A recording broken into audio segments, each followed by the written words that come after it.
안녕하세요. 사연 왔어요 톡톡입니다. 구독과 좋아요 알림 설정 꼭 부탁드립니다.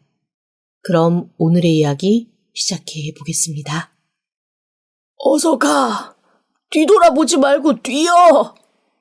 할아버지의 외침을 들어하고 정신없이 어두운 논길을 달리고 또 달렸습니다. 몇 번이나 미끄러져 다리를 삘 뻔하기도 하고 질척한 논두덩이에 발이 박히기도 했지만 절대 뒤돌아보지 않고 그저 앞만 보고 뛰었어요. 어두운 밤 몇 시간을 뛰고 숨었다가 또 뛰고 숨었다가 또 뛰었는지 날이 밝았을 때는 이미 마을에서 꽤나 멀리 떨어진 곳에 도착했습니다. 다행히 그곳에는 먼 친척 어르신이 살고 계셨어요.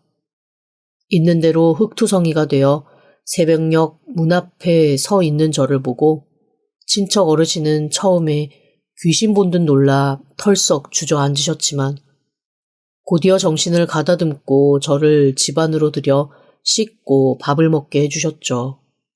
그게 제 나이 고등학교 1학년 때의 일입니다. 저는 흙수저 중에 흙수저입니다. 지금은 그래도 조금 사람 구실하고 사는 38 건장한 청년이지만 불과 몇 년 전만 해도 개천에서 절대 용이 날 수 없다라는 말을 온몸으로 증명하듯 살아온 사람이었어요. 제가 태어난 곳은 버스조차 닿지 않는 아주 깊은 산골이었습니다. 태어나면서부터 엄마랑 아빠는 없었어요. 제가 박혁거세도 아니고 알에서 태어난 것도 아니니 진짜로 엄마 아빠가 없는 건 아니었겠죠. 하지만 제 기억 속에 부모님이라는 존재는 없었습니다. 그저 할아버지가 저를 애면글면 예뻐하며 키워주셨을 뿐이었습니다. 할머니는 제가 6살 때 돌아가셨어요. 어렸을 때라 기억이 별로 없기는 하지만 늘 얌전히 조용히 가을에는 감을 따다 깎아 말려 제 목에 걸어주셨고 봄이 되면 아카시아 꽃이며 진달래처럼 먹을 수 있는 꽃을 엮어 또 제 목에 간식처럼 걸어주시는 로맨틱한 면이 있는 분이었습니다. 제가 자라는 동안 제 또래의 아이는커녕 할머니, 할아버지 외에는 다른 사람도 없는 깊은 산속에 살다 보니 저는 사실 사람보다는 동물과 식물이 훨씬 익숙한 삶을 살았습니다. 그러다 할머니가 돌아가시면서 할아버지한테 이렇게 말씀하셨대요.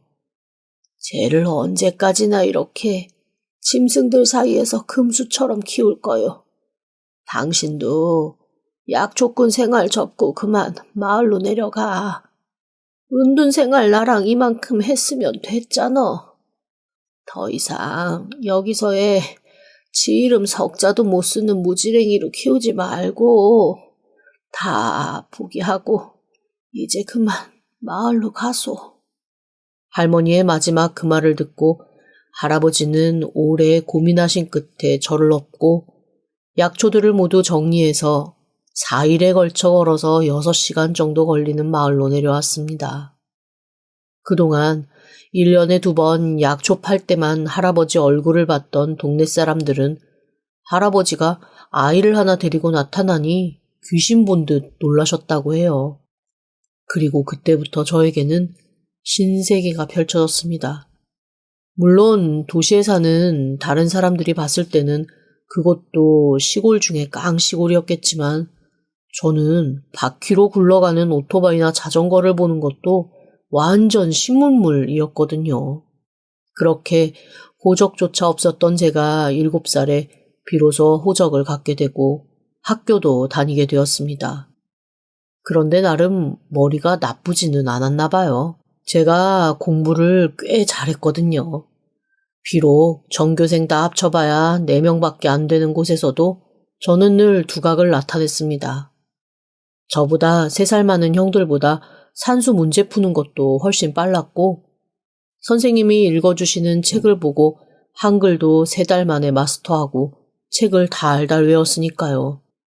시골에서 무기력하게 아이들을 가르치며 그냥 여생을 여기서 보내야겠다라고 생각하셨던 교장 선생님은 저를 보면서 뭔가 새로운 희망이 생기신 듯 할아버지를 엄청 설득하기 시작하셨어요. 얘는 도시로 내보내야 된다. 얘를 우리 마을의 희망으로 한번 키워보자. 이렇게 말이죠. 하지만 할아버지는 고개를 조용히 저으셨습니다. 사람이 돈과 명예를 쫓아서 살게 되면 결국은 그 종말이 쓱 달가운 법 아니여. 그냥 저렇게 약초 캐면서 사는 산 사람으로 키울겨. 그렇게 당시로서는 제가 이해할 수 없는 얘기를 하시더라고요. 하지만 교장 선생님은 포기하지 않고 계속 설득을 계속하셨고 그러다가 할아버지의 심기를 건드리는 얘기를 던지셨습니다. 그리고 그 한마디의 말씀이 사실은 제 인생 전체를 뒤흔드는 큰 사건이 되었죠. 왜요? 애 아빠처럼 그렇게 뜬구름 잡는 삶 살까봐 그래요? 얘는 다르다고 내가 딱 봐도 알겠다니까. 저희 할아버지 평생 약초 말리고 약초 캐고 약초 다리는 정말 얌전하신 분입니다. 할머니가 돌아가셔서 할머니를 홀로 산에 보내실 때도 눈물 한 방울 안 흘리고 홀로 잠잠함을 유지하셨던 분인데 교장 선생님의 그 한마디에는 마치 야차처럼 성을 내며 달려들어 멱살을 잡으시더라고요. 다시 한 번만 내 앞에서 그 자식 얘기를 하면 교장 선생님이고 뭐고 없어요. 다 불사질러 버릴 거야. 다 불사지르고 이 마을이고 나발이고 간에 싹 다 없앤 다음에 다시 산으로 들어박힐 테니까 그런 줄만 아셔. 깜짝 놀랐습니다. 초등학교 3학년, 그닥 어른스러운 나이도 아니었지만 그 장면만큼은 지금도 눈 감으면 선할 만큼 또렷하게 기억납니다. 그게 제 기억에 뚜렷하게 남아있는 첫 번째 장면이라면 두 번째 장면은 여전히 제가 긴장하는 시간을 앞에 두면 꿈에서 나타나는 도망가는 장면입니다. 제가 고등학교 1학년 때의 사건이었어요. 어느 겨울날 마을에 큰 사달이 났습니다. 불과 10가구 남짓한 작은 마을이었는데 언젠가부터 외지인들이 들락거렸고 그 외지인들로 인해 분란이 좀 잦아졌습니다. 동네 사람들은 처음에는 그 외지인의 존재를 쉬쉬했지만 어느새 점점 그 외지인들과 어울리기 시작하신 듯 했습니다. 그리고 그즈음 동네 아이들, 그래봐야 저 포함해서 4~5명밖에 되지 않았지만 동네 아이들 사이에서 이상한 소문이 돌기 시작했습니다. 저한테 가장 적대적인, 저보다 3살 위인 형 하나가 저한테 비아냥거리면서 이렇게 얘기를 하더라고요. 야, 너도 참 뻔뻔하다. 그에 비해 그 아들이라고 역시 피도둑질은 못하나 보지. 형, 그게 무슨 소리예요? 너 진짜로 몰라서 물어? 우리 마을에 갑자기 외지인들이 왜 이렇게 많이 들어오는지 너 진짜로 몰라서 그러는 거야? 아니면 모르는 척하는 거야? 저 진짜로 몰라요. 제가 뭘 알아야 되는데요? 헐, 너희 할아버지가 너한테 아무 말도 안 한 거야? 아니면 그 노인네도 모르나? 아이씨, 그럴 리는 없을 텐데. 그 노인네도 참 의문스럽네. 하긴 어떻게 말하겠어. 이 마을을 지금 발칵 뒤집고 있던 악마 같은 존재가 지 아들인데 지 아들한테 손주의 존재까지 숨기면서 이렇게 깜짝같이 구는 건 사기 아닌가? 형, 나 형이 지금 무슨 말 하는지 모르겠어. 대체 무슨 말인데요? 얘기를 좀 해봐요.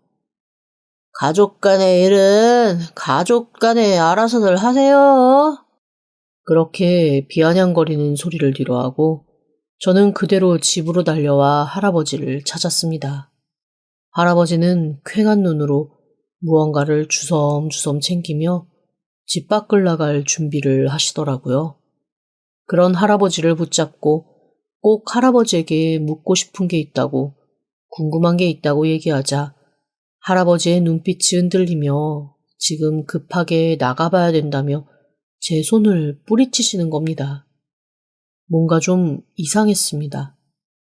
할아버지, 안 돼. 어디를 나가려고 그래요. 지금 좀 있으면 해가 진단 말이야. 그리고 할아버지, 나 조금 아까 종호 형한테 이상한 얘기 들었는데 우리 마을에 들어온 외지인 중에 아빠가 있어요? 그게 진짜야? 그런데 왜 나는 한 번도 만나게 해주지 않아요? 제가 그 얘기를 하자 갑자기 할아버지의 얼굴이 하얗게 질리며 손을 덜덜 떠시더라고요. 그리고 마치 제가 무슨 야차나 도깨비나 된 것 마냥 제 어깨를 부서져라 잡고는 부들부들 떨며 이렇게 물어보시는 겁니다. 너 또 무슨 얘기 들었어? 그 놈이 대체 너한테 무슨 얘기를 한 거야? 그 놈이 그 인간한테 네가 여기 있다고 얘기했대? 네가 자기 아들인 거 그 자식이 안 돼? 아니, 할아버지, 대체 지금 무슨 소리 하는 거예요? 그 놈은 누구고, 그 자식은 누구고, 그 인간은 누군데? 정말, 왜 아버지한테 내 존재를 알리면 안 되는 거예요? 무슨 일인데 그래요? 그러자 할아버지는 뭔가 눈빛이 미친 사람처럼 변하기 시작했습니다. 그리고 혼자 뭔가 중얼중얼 하기 시작했어요. 안 돼, 안 돼. 너 맞아. 그렇게 되면 안 돼. 그래, 내가 끝내야 해. 내가 어떻게 하든 다 정리할 거야. 너는 하레비만 믿어. 하레비가 알아서 할 테니까 너는 하레비만 믿어. 그러면서 툇마루에 꺼내놓았던 보퉁이를 둘둘 말아 가슴에 끼고 빠르게 걸음을 옮기기 시작했습니다. 안 그래도 연세가 드시면서 중간중간 선망 증상이 오기 때문에 할아버지를 혼자서 어디로 잘 안 보내거든요. 미친 듯이 할아버지를 부르면서 쫓아갔는데 아니 이게 웬일입니까? 그래도 저 나름 건장한 고등학교 1학년 남자였는데도 할아버지의 절뚝거리는 걸음을 쫓아갈 수가 없는 거예요. 골목골목 어떻게나 잘 숨어 들어가시는지 한참 할아버지를 쫓아가다가 그만 놓치고 말았습니다. 제가 생각해도 너무 어이가 없고 황망하더라고요. 결국 동네 어르신들한테 할아버지를 좀 같이 찾아달라고 부탁을 하기 위해 이 집 저 집 대문을 두들기는데 이건 또 무슨 일인지요. 분명히 저녁 먹고 다들 집에서 휴식을 취할 시간인데 집에 남아있는 사람들이 없는 거예요. 아저씨는 물론이고 아줌마들조차 마치 마을 전체가 증발해버린 것처럼 휑하고 을씨년스럽게 텅 비어 있었습니다. 이쯤 되니까 무서운 생각마저 들더라고요. 왜 영화 보면 단체로 최면 같은 게 걸려서 마을 사람들이 어딘가에 모여 이상한 짓을 하거나 증발해 버리는 경우가 있잖아요. 혹시 외지인들이 최면술사들인가 아니면 사이비 종교인가 어떻게 이렇게 모든 사람이 다 사라졌을 수 있지라는 생각과 함께 마을을 두리번거리며 뒤지기 시작했습니다. 그런데 그때 마을 저 안쪽 아무도 가지 않는 귀신나무가 있다는 곳에서 뭔가 반짝 불빛이 보이는 거예요. 저희 마을이 뒤로는 산이 있고 앞에는 화전처럼 일구는 밭들이 있는 경사진 구조거든요. 그 귀신나무가 있는 쪽은 가시덤불이 많은 숲 안쪽에 자연적으로 생긴 농작물들을 그냥 채취하는 천연 밭 같은 그런 곳입니다. 꽤 큰 동굴도 하나 있고 그 동굴에 마을 사람들이 수도와 전기 시설을 다 해두어서 여름에 너무 더울 때는 거기 가서 피서를 하기도 하는 약간 동네 사랑방 공간 같은 곳이에요. 하지만 한여름에 제대로 정비를 했을 때 외에는 들어가는 길 자체가 너무 험하고 가시덤불로 뒤섞여 있기도 하고 해서 사람들의 발길이 그닥 많지는 않은 곳입니다. 그런데 거기서 뭔가 불빛이 반짝하니 혹시 저기에 다들 가 있나 라는 생각이 들어 발걸음을 옮기던 그때였습니다. 제가 봤던 작은 불빛이 점점 커지면서 갑자기 거대한 화염으로 변하고 있더라고요. 저기에 불이 난 건가? 어떻게 하지? 저러다가 숲에 번지면 다 탈 텐데? 그렇게 제가 혼자 안절부절 못하고 있을 때 덤불 밖으로 누군가가 허둥지둥 뛰어나오는 게 보였습니다. 할아버지였습니다. 할아버지 뒤쪽으로는 매캐한 연기가 이미 가득 퍼지고 있었고 한두 명이 아닌 듯한 사람들의 비명이 아수라장처럼 메아리치기 시작했어요. 할아버지는 저를 보고 형형한 눈빛으로 버럭 소리를 지르셨습니다. 당장 뛰라고 말이죠.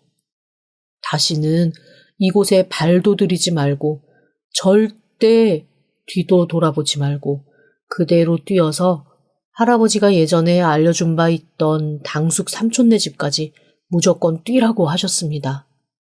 제가 할아버지한테 할아버지도 같이 가야 된다고 손을 잡자 할아버지는 어디서 그런 힘이 났는지 팽기치며 지금 여기에 네가 있으면 너도 죽고 나도 죽으니 얼른 뛰라고만 하셨습니다. 그런데 저 할아버지의 그 눈빛 알거든요. 할아버지가 저 눈빛으로 저한테 마지막으로 얘기한 건 제가 할아버지와 함께 산에서 내려오기 직전 딱 한 번뿐이었습니다. 그 눈빛을 한 할아버지는 거역할 수도 없고 거절할 수도 없고 제가 반항할 수도 없는 카리스마 있는 버전의 할아버지거든요. 산에서 가지 말라는 곳 갔다가 혼자 멧돼지를 만나서 할아버지가 그 멧돼지를 물리치고 제 어깨를 붙들고 딱 저 눈빛을 하고 얘기한 적이 있습니다. 앞으로 할아버지는 네 삶에 뭘 해라 하지 마라 하지 않을 건데 단 한 번 할아버지가 뒤도 돌아보지 말고 가야 된다고 하면 그때는 말을 들어라. 알았지? 순간 그때 생각이 나면서 지금이 그 순간이구나라는 확신이 밀려왔습니다. 할아버지는 주머니에서 구깃구깃한 돈을 한 뭉치 집어서 저한테 마구 쑤셔 넣어주셨어요.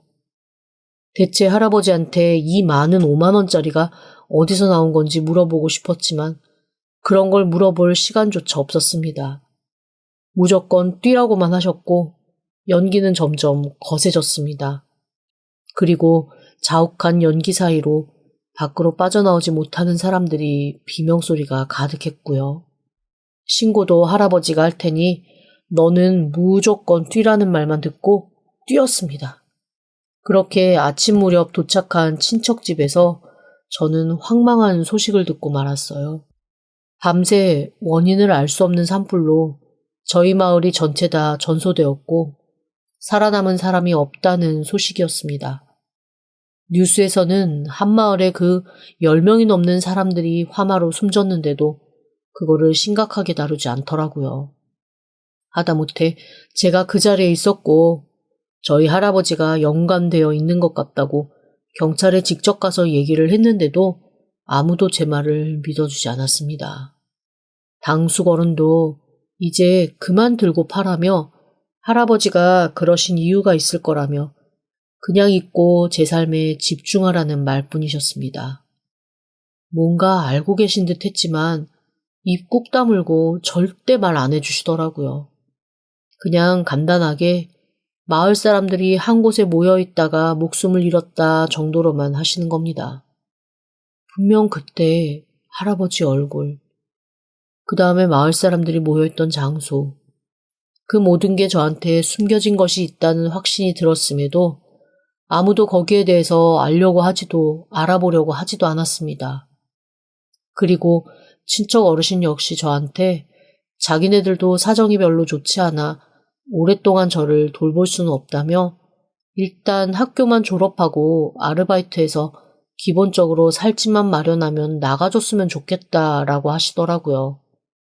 제 인생은 그때부터 완전히 바뀌고 말았습니다.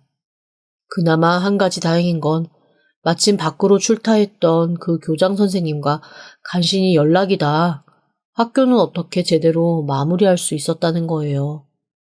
그리고 대학도 갈 수 있었습니다. 대학교 첫 학비도 그 교장 선생님이 내주셨어요. 저는 교장 선생님께 할아버지와 교장 선생님이 서로 싸우는 얘기를 들었다며 대체 무슨 비밀이 있는 거냐고 물었지만 교장 선생님은 조용히 고개를 저으며 이렇게 말씀하셨습니다. 너무 많은 희생이 생긴 마을이야. 그 마을에 대한 뒷얘기를 내가 이러쿵저러쿵 하는 건 돌아가신 분들에 대한 예의도 아니고 옳지 않아. 그리고 너 하나만 달려있는 일이 아니라 거기엔 정말 많은 사람들이 연관되어 있잖니. 처음 궁금하면 나중에 네가 스스로 알아보도록 해라. 충분히 그런 거 알아볼 수 있는 능력은 만들어질 테니까 말이야. 그렇게 말씀하신 교장 선생님도 저한테 뭔가 더 말씀해 주실 기회도 없이 제가 대학교 2학년 때 돌아가시고 말았습니다.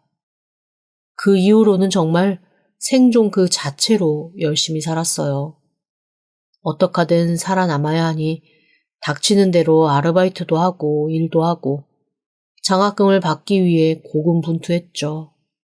그리고 졸업 후 저는 제가 원하는 직장에 들어갔습니다.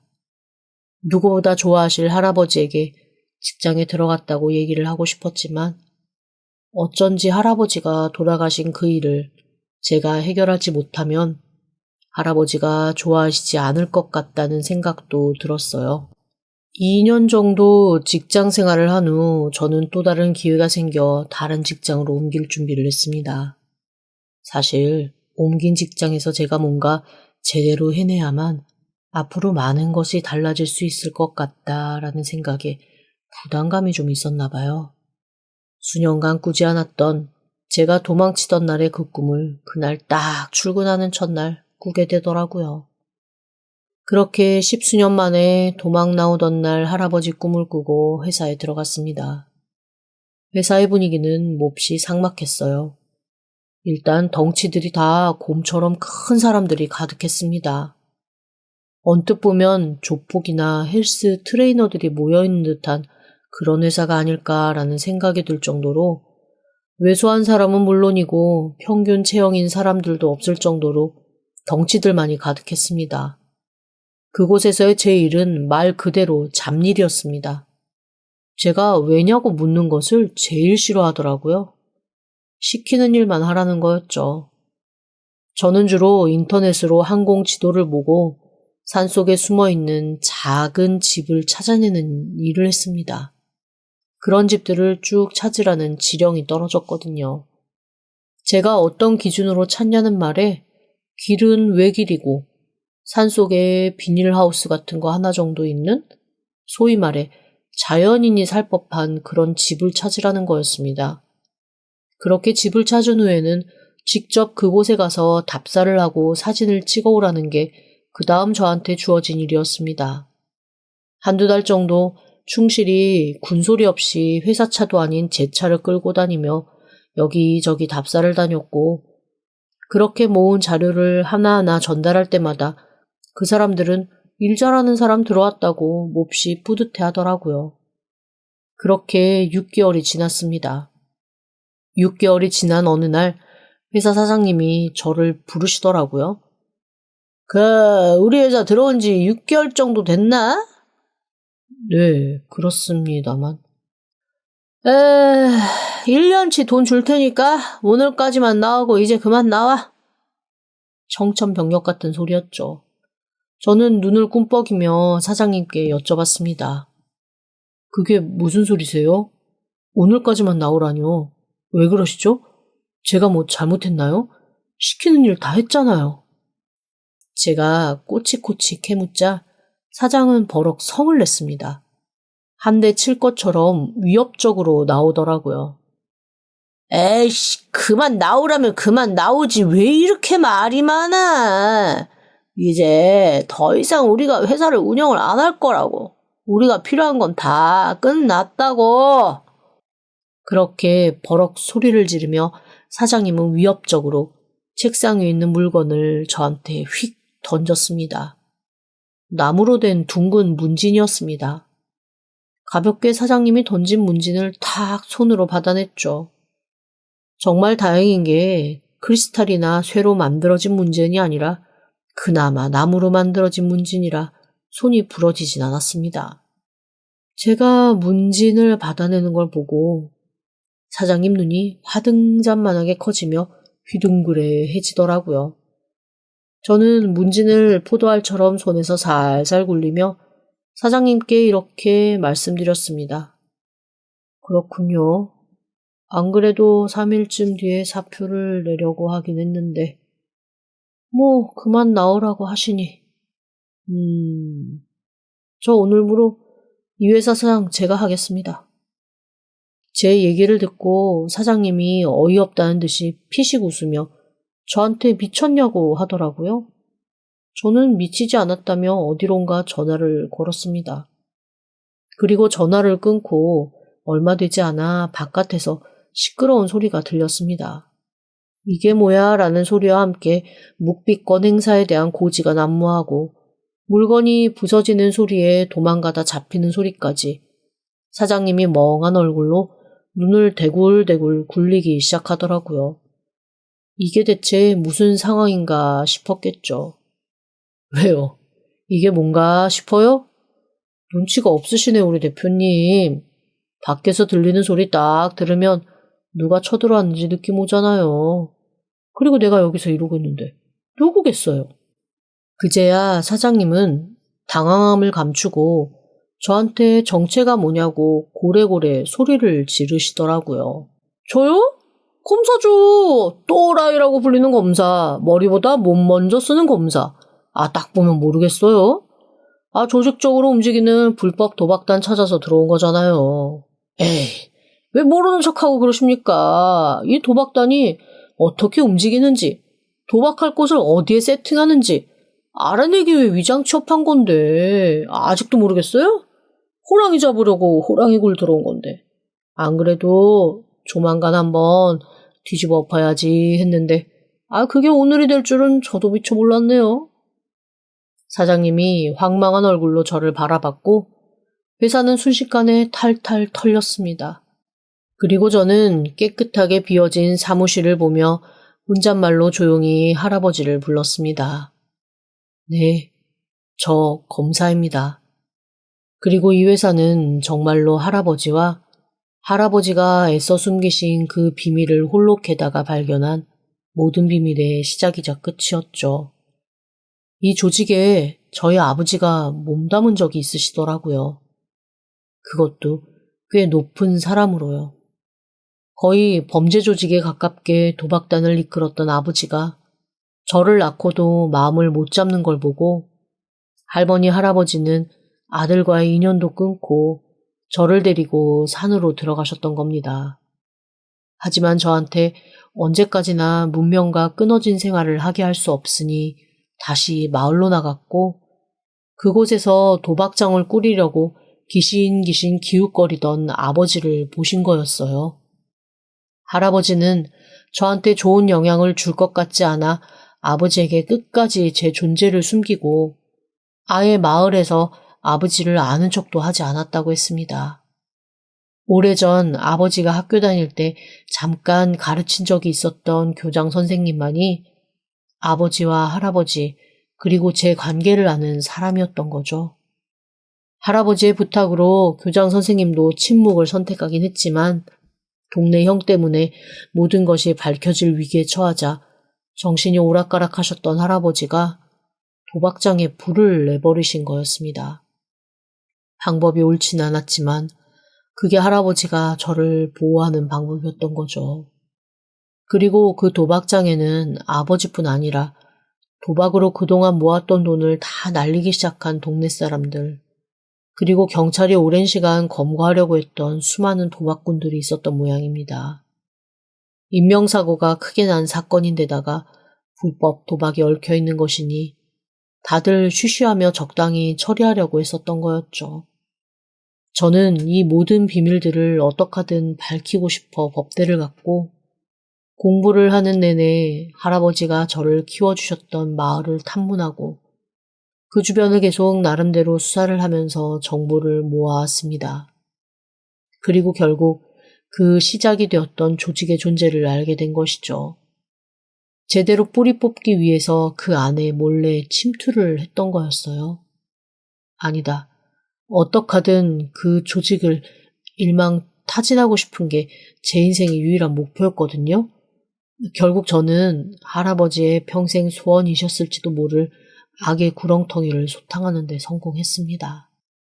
저를 파견했던 제 선배들과 상사들은 끈질기고 지독하다며 혀를 내두르셨지만 사실 이 모든 건 단 하나 제 할아버지를 위해서였습니다.